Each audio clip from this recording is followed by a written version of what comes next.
So here we are inside Studio K. How are you doing, my friend? So good. Think about it. It's kind of an anniversary for you and I. First time I ever appeared on show was with you 20 years ago. So way to go, my man. Isn't that Nice. amazing? Great. And it was not here. It was elsewhere. But let's talk about Shohei Ohtani because he's more important than my debut with you. Shohei Ohtani arriving in camp with L.A. and throwing 92 to 94 off the mound after 2 surgeries, elbow and shoulder. What do you think? You know, the key is you're really watching to see if your pitcher is throwing free and easy. I think that's the biggest thing. A 92 to 94 is beautiful because he's a guy that throws 100 miles an hour.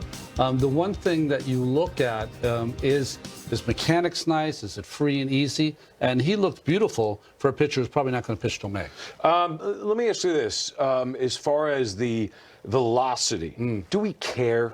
We care in this way. I would not want my pitchers to be close to their max on February 15th, 16th, whatever date you're going to have. I want them, you know, at 75% or 3/4 or whatever. I think that's the key. I'm looking more at the mechanics of the pitcher because the problem you have is you really want to 3/4 it, but the adrenaline starts. It's your first time on a mound in a long, long time. A lot of people are watching you. The Rapsodo and TrackMan are on. So sometimes the adrenaline gets the best of you. A lot of people watching him, you think? Yeah, I think so. I mean, it's incredible. And, you know, the Dodgers, who isn't on the Dodgers right now, but they have just a list of pitching, and it goes deep. But Andrew Friedman says that it's going to be a 5-man rotation to begin the year. Sonia Chen, with this tweet, the Dodgers will go with a 5-man rotation until Ohtani is ready to start games. That means they won't be down to a bullpen arm. They won't be down a bullpen arm to begin the season. Also open some competition for the 5th spot in that rotation. So they have so many guys who can pitch, but they're not all 100% healthy. Well, one of the things you're going to see is a 6-man rotation used by a lot of clubs. Now, Andrew's right there. They can use a 5-man rotation in April. It's a lot of days off. You can work around certain guys. So everyone will probably get close to an extra day during that first month till Ohtani gets back. When he's back, it'll be a 6-man rotation. You'll see that throughout baseball. The Mets have also announced that they're going to do that as well. So, so do you see like a little bit of a internal competition between some of the guys on this list for number 5? A big competition because that's the only spot you have. It's so talented on this staff that guys like Gonsolin and May and Miller and Landon Knack, who got pitched some big innings last year, they all are going to be trying to fight for that position. Gonsolin, really probably one of the best, you know, guys to get it done. He's a guy that might not have A+ stuff, but he gets it done. Bobby Miller, A+ stuff. Dustin May, we've always expected him to be one of the best pitchers in the game. And they add Suzaki, so that takes away another opening. That's right. Because he has one. You don't pay a guy that kind of money and not pitch him. So now the question, if you follow it, is, okay, now you have extra guys. Are you sending them to the minors to pitch, or are they now part of your pen? We didn't even mention Clayton Kershaw, right? No, they could be part of your pen, especially early on where guys are going maybe 5 innings instead of 6+. That's part of it. But it's all about depth now, Matt. You listen to every organization. They're expecting injury. They're expecting to give a guy an extra day. They bring up an extra pitcher. The depth you have in your starting rotation is tantamount to you having a good season. Well, we know they had a good season last year, and they expect to have an historic season this year. They did sign somebody else. I mean, big surprise. L.A. is picking up people. I feel like it's Monopoly where you buy houses. That's right. You buy property. Eddie Rosario, he's a good player. He's a good player. I don't want to call him a role player. He's a good part-time player. He very valuable to the Braves a couple of years ago. Well, when they won the World Series, he was probably one of the most important pieces, right? Had a National League Championship Series to behold. That being said, he's coming off a real tough year. Did not perform well. But for the Dodgers, a depth, they can put him down in AAA or wherever until maybe they sustain an injury to one of their better players. If they do, then Eddie Rosario's a pro and can come up and give you some good at-bats. All right, so that's one big story. Here's another one for you, and this involves Paul Skenes. who is, I mean, Ronnie, can you describe, he made his debut a year ago in May. He was 21, turned 22 that same month. And here he is on the mound in spring training. He is now on the short list of best pitchers in baseball. Well, it's not only that he has the stuff, all right, 100-plus mile-an-hour stuff. He has the assortment and repertoire of pitches. He's got the inside. He's got the moxie. He has all of those things. He's the best prospects in Steven Strasburg, to me, to take the mound. But there's something extra about him. There's a beautiful meanness. You know what I mean by that? I do. When he's out there, it's just great to watch. I was lucky enough to play with Dwight Gooden in his first couple of seasons. For rookie year, he struck out 276. Sophomore season, won the Cy Young. I wouldn't put it past this young man for that to happen again. Yeah, and look at this here. This information on Skenes from the Post-Gazette in Pittsburgh. He told reporters he added a pair of pitches, a sinker and a cutter, two fastballs that the club believes will make him even tougher to hit from either side of the plate. So, look, the ERA was under 2 in, well, let's call it 3/4 of a season. Yeah. And he became, in short order, must-see TV. And what I mean by that is very simply, he's pitching. The game might not mean that much in the big picture, but he's on the mound. Well, think about it.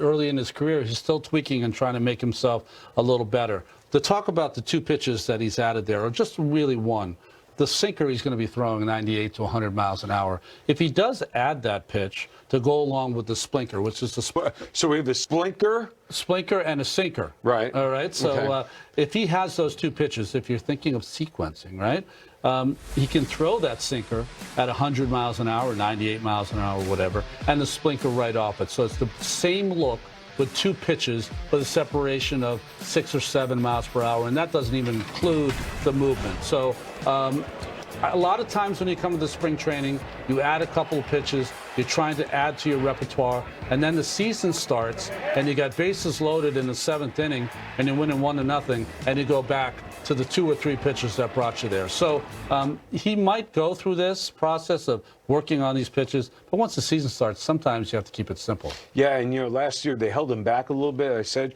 until May. At the time, Skenes said he didn't like it, but looking back, he actually did like it, and it helped him, which is great. And this guy is going to help the Red Sox. His name is Alex Bregman. He is now officially a Red Sox. He signed some autographs today, Saturday, for fans, and the ones who didn't get them, his response was, yeah, I'll be here all spring.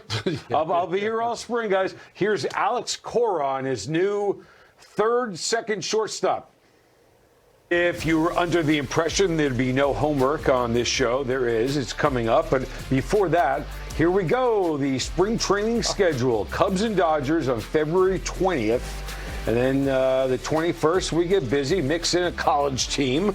What the heck? And we're going to see in these games something we have never seen before at the major league level, the ABS challenge rules, automated balls and strikes. We're going to go through this. Here's your homework. Sure. Memorize it. Each team will have 2 challenges per game. A successful challenge means you retain a challenge. This is big here. Only the batter, the pitcher, or the catcher can challenge. No one in the dugout. It's going to be max 2 seconds before they say, no, you can't do it. 2 seconds, right? Very nice. We're challenging or not. It's over. Challenges must be made immediately after the call. Video will play on the scoreboard and broadcast to communicate the result. That part I love. What do you like? Well, I think for our fans at home, they're probably quizzical about, you mean the manager doesn't play a part in this? They do not. It's a hitter, catcher, pitcher. I think it's going to be mostly the catcher and hitter. I think we're going to have organizationally, teams are going to try to have a presentation to their players how to do it. I recently was lucky enough to listen to Major League Baseball do a presentation on the ABS system and how they're going to do it. 60% of the spring training games are going to be under this system. So the guys are going to have a chance to really figure it out. The umpires who just recently signed a new contract have given a lot of insight to it as well. Is it going to work? Well, we'll see. I think it's nice that we're not going completely away from the umpires. I find the umpires are very important to our game, but it's going to be interesting to see, and I think catchers are going to play the biggest role for pitchers. I don't think you're going to see a lot of pitchers challenging. It'll be more the catcher who's sitting there receiving the ball. Yeah, but here's what I want to know. How common are we going to go 3 games in a row, one series, without seeing it? How do you see this evolving or even just starting? Well, I think you're going to have to be really smart. You're going to have to pick your spots where it makes sense. If it's the 3rd inning and it's a 2-2 count on a hitter and you know it's a strike and he missed it, that's not the time to challenge with no one on. But if there is a bases loaded situation in the 6th or 7th inning and you got to have that pitch and you think you made it, that's the time to challenge. That's the time to get out of the inning. How you use it is more important that it is being used. And the catcher doesn't have enough to do, by the way. Yeah, right. Just to add that to his plate. What's really important here to think about, though, if it became all automated balls and strikes, you would take away the catcher position, the framing of the ball. It would mean nothing anymore. It could change what the player looked like receiving the ball. But now you still have the catchers receiving the ball is really important, and these 2 challenges might get you through an inning or might give the hitter another strike. It's going to be fun. Yeah. The evolution of baseball it's just so different than only a decade ago, and so here's a look at the top 10 players in baseball according to the top 100 right now, which had its finale on Thursday. Take a look at these names here. Henderson, Ramirez, Freeman are going top to bottom. Number 1 in baseball, Shohei Ohtani. Tough to argue with that. However, Adam Wainwright, Yonder Alonso, and Cliff Floyd, well, they didn't all agree. I love Aaron Judge and all you Yankee fans out there that are going to get mad at me. He's not in my top 5. Not because Here he's you not go. Top 5. There you go. You know Are you why? tripping? There's some guys that need talking about that don't get talked about enough. And let me tell you something right now. It all starts on the bump. And Tarek Skubal might win the next 5 Cy Youngs. But let me tell you something. One guy that nobody would have put this man in the top 5, my guy Wheeler. If you said, Adam, pick somebody to start Game 7 from the game now, or maybe from all time, I'm picking Zach Wheeler. Okay, this guy so you gotta get to Game hold 7. on. Let me ask you this. So you don't need no runs, no run support? Yeah. Because pitchers only Who going did it? 5 innings. Not when Wheeler's on the mound, you don't need, and not when Skubal's on the mound, you don't need to. So how you gonna win the game? And if they still let pitchers hit, they might hit the home run to win it. Oh, Lord, here we go.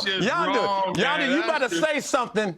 You better say something, bro. I'm just saying, what happens if you win on Monday? What happens Tuesday, Wednesday, Thursday? You want to talk about Game 7? What happens in Game 2, 3, 4, and 5? Facts. He ain't pitching every game. But see how you started at Game 2. You started at Game 2 because Wheeler he won Game 1 already. He's a pitcher, Adam Wainwright. What do you think? Give me your take on that list and the top 10 that's part of the top 100. Well, first, Adam's fighting the tough fight. The problem is, you know how many times I heard in my career, if pitchers weren't so dumb, hitters would never get a hit. I had a manager tell me once, the game of baseball would be perfect if we didn't have pitchers. I mean, you hear that stuff when you're a pitcher all the time. One of the reasons maybe they're not in the top 10, but the other big reason, and I can understand both Cliff and Yonder, is that you get 30 times now in today's game to be out there and do your thing. When I was playing 4 out of the 5 games, I was watching or charting or really doing nothing. So it really means a lot to me as a former player that 150 games has real meaning. And that top 10 that we produced, there's not a name that I would disagree with. Now, do I think that starting pitching is so important? I would have Wheeler in my top 10 as well with Adam Wainwright. But there's no substitute for a guy that goes out there and plays 150-plus games. How are you going to put a starter before Freddie Freeman or Mookie Betts or Juan Soto? I think it's very hard to do. Well, we could just do the pitching, and then it becomes a little bit easier because you're ranking your pitchers. Yeah, it's by the way, Skubal, number 11 in the top 100. I'll tell you something. He is a stud. Well, I mean, he's he's coming a off stud. one of the best seasons ever, and he was the one automatic. And what I mean that in the postseason, even though the Guardians got him, in the postseason, you felt any game he started for the Tigers, he would win, and they had to find a way to win the other two. That's how amazing he was. ドジャースの2024年シーズンは、まさに夢のようなオールスターチームが誕生した瞬間から、ファンの期待を一身に背負い、圧倒的なパフォーマンスで駆け抜けてきました。大谷翔平、ムーキー、ベッツ、フレディ、フリーマン、これほどのスター選手が一堂に会し、チームとして戦う姿は、まさに野球ファンにとっての最高のエンターテイメントでした。シーズンを通して、ドジャースはまさに、勝つべくして勝つ、チームでした。オフェンスでは大谷翔平が豪快なホームランを放ち、ベッツが驚異的な守備とバットコントロールを披露し、フリーマンが頼れるバッティングでチームを支える。そして、ピッチング陣には新たに加わった強力な先発投手たちが圧巻の投球を見せ、ブルペンも安定感抜群。まさに、どこから見ても隙のない、超完成型のドジャース。そして何よりも印象的だったのは、選手たちが見せる団結力と情熱です。ただのスーパースターの寄せ集めではなく、お互いを信じ合い、支え合い、チームとして戦い抜く姿が本当に素晴らしかった。毎試合、ベンチでは笑顔があふれ、ビッグプレーのたびに選手たちが肩を組み、大歓声を上げる。その光景こそが、ドジャースが最強のチームである理由ではないでしょうか。特に NL 西地区優勝を決めた試合のあの瞬間、9回裏、最後のアウトを取った瞬間、選手もファンも一体となって歓喜の渦に包まれました。スタジアムの青い海が大きく波打ち、選手たちは抱き合い、涙を流しながら勝利の喜びを分かち合いました。まるで映画のワンシーンのような最高の瞬間でしたね。しかし、これはまだ終わりではありません。ここからはワールドシリーズ制覇というさらなる夢に向かって突き進むのみ、ドジャースがどんなドラマを見せてくれるのか、これからも目が離せません。皆さんも、この歴史的シーズンの証人となりませんか。これからもドジャースの戦いを一緒に応援していきましょう。動画を楽しんでいただけたら、ぜひ、いいね、と、チャンネル登録、をお願いします。コメントで皆さんの熱い応援メッセージもお待ちしています。さあ、次の試合もドジャースと共に、